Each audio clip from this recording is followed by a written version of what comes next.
এরকম ঝাল ঝাল ঝালমুড়ি আছে, চানাচুরটা একদম স্পেশাল মরিচ টরিচ দা ঝালমুড়ি। ঝালমুড়ি বলতেছে কি জন্য? কারণ হইতেছে এটা মনোজ সেনের ঝালমুড়ি, যার তার ঝালমুড়ি না। মনোজ সেনরে আমরা সবাই জানি হইতেছে হরর এবং কিছু অতিপ্রাকৃত কাহিনীর লেখক হিসাবে। এখন ব্যাপার হচ্ছে মনোজ সেন কি সারা জীবন শুধু অতিপ্রাকৃত কাহিনী লিখছেন? নো, অনেক কিছু লিখছেন, গল্প লিখছেন, উপন্যাস লিখছেন, কবিতা লিখছেন। এখন ব্যাপার হইতেছে যে মনোজ সেনের কিছু অপ্রকাশিত লেখা আছে যে এই কথাগুলা কখনো কোনো জায়গায় সংকলিত হয় নাই। তো এইটা হচ্ছে তেমন একটা সংকলন মনোজ সেনের ঝালমুড়ি। ঝালমুড়ি কী জন্য? কারণ ঝালমুড়িতে আপনি যেহেতু বিভিন্ন ধরনের টেস্ট পান, বিভিন্ন ধরনের স্বাদ আসে, তো মনোজ সেনের বিভিন্ন ধরনের যে লেখার বিভিন্ন ধরনের টেস্ট এই দুই মলাটের মধ্যে পাচ্ছেন।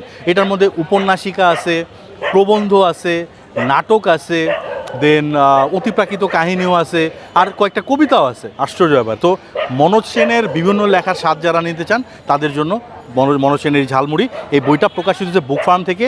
এখন মেবি খুব তাড়াতাড়ি, মানে খুব রিসেন্ট টাইমসের মধ্যে আন্তর্জাতিক বইমেলা শুরু হবে কলকাতাতে, সেখানে এই বইটা পাওয়া যাচ্ছে। আর বাংলাদেশে বুক হারবারকে বললে এই বইটা আয়না দিবে।